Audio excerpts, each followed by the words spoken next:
अहिले देशैभरि नै आदेखि आमा एकदमै धुमधामले चलिरहेको छ।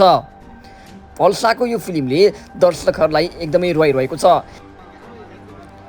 दर्शकहरूको प्रतिक्रिया पनि सुन्नुहोला।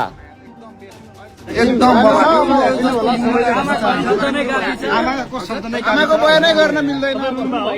उहाँ चाहिँ इमोसनल हुनुभएको थियो, अलि उहाँ चाहिँ उहाँ चाहिँ रोकै हो, किनभने उहाँको त्यस्तै मेल खायो। तर पल नभएको पल त एक मिनट सबजनाले माया गरिदिनु भनिदिनु है।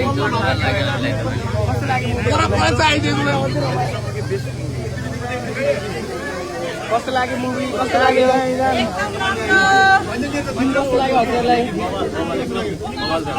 सिमरन पन्त चाहियो। कस्तो लाग्यो नानी? के